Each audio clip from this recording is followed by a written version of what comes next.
대통령실 국정감사에 배석한 강승규 시민사회수석의 메모장에 웃기고 있네란 표현이 적혀 있습니다. 그리고 곧바로 이를 지우는 장면이 이어집니다. 단연코 이 부분이 의원님들의 발언이나 국감 진행 사항과 관련해서 진행된 것이 아님을 말씀드리고 정말 죄송하게 생각합니다. 메모지가 옆에 있었기 때문에 사적으로 어제 일 가지고 얘기를 하다가 그렇게 한 것입니다. 혹시 사적 대화 내용을 말씀하실 수 있습니까? 그건 얘기 드릴 수가 없습니다. 이재명 대표는 김은혜 수석의 웃기고 있네 메모 사건을 거론하면서 윤 대통령의 직접 사과를 요구했습니다. 이게 웃깁니까?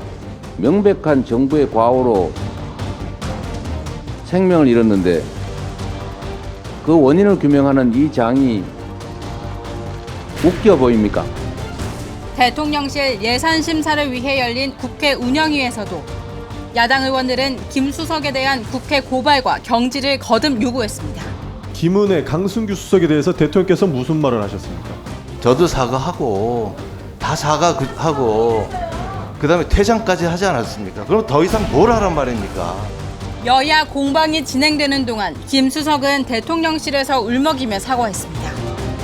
부적절한 처신을 한 데 대해서 매우 송구스럽게 생각을 합니다. 제가 운영에 집중을 하지 못했습니다. 반성합니다.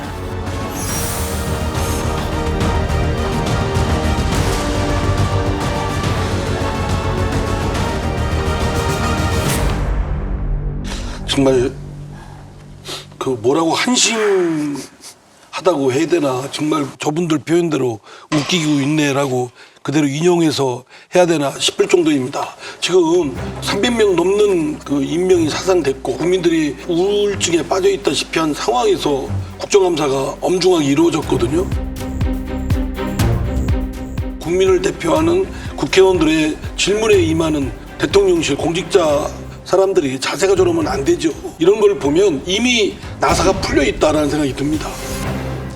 저 메모가 이제 그 이태원 참사에 대한 의원들의 질의에 대해서 쓴 것이 아니라 자기들끼리 전날에 있었던 얘기를 하다가 썼다고 했는데, 바로 앞에서 질의가 벌어지는데 사담 나누고 웃기고 있네 문자 쓰고 한다는 거는 정말 이게 말이 안 되는 거거든요. 이제 여기에 대해서 야당에서 인사조치를 해야 된다고 말을 하는데, 저는 이 사람들의 잘못 이런 거를 떠나서 지금 대통령이 국정을 쇄신해야 되고 공무원들의 기강을 바로 잡으려면 자기 식구에게 더 엄격하게 해야 됩니다. 이런 거를 그냥 놔두고 나서 경찰을 질책하면 경찰들은 아니 자기 식구들은 아끼면서 경찰한테만 뭐라 그러나 이렇게 되거든요. 저는 저런 데 대해서 강력하게 책임을 물어야 정말 공직사회에도 한번 찬바람이 불지, 저거 그냥 넘어가면 안 되는 겁니다. 근데 한편으로 이렇게 볼 수도 있지 않을까요?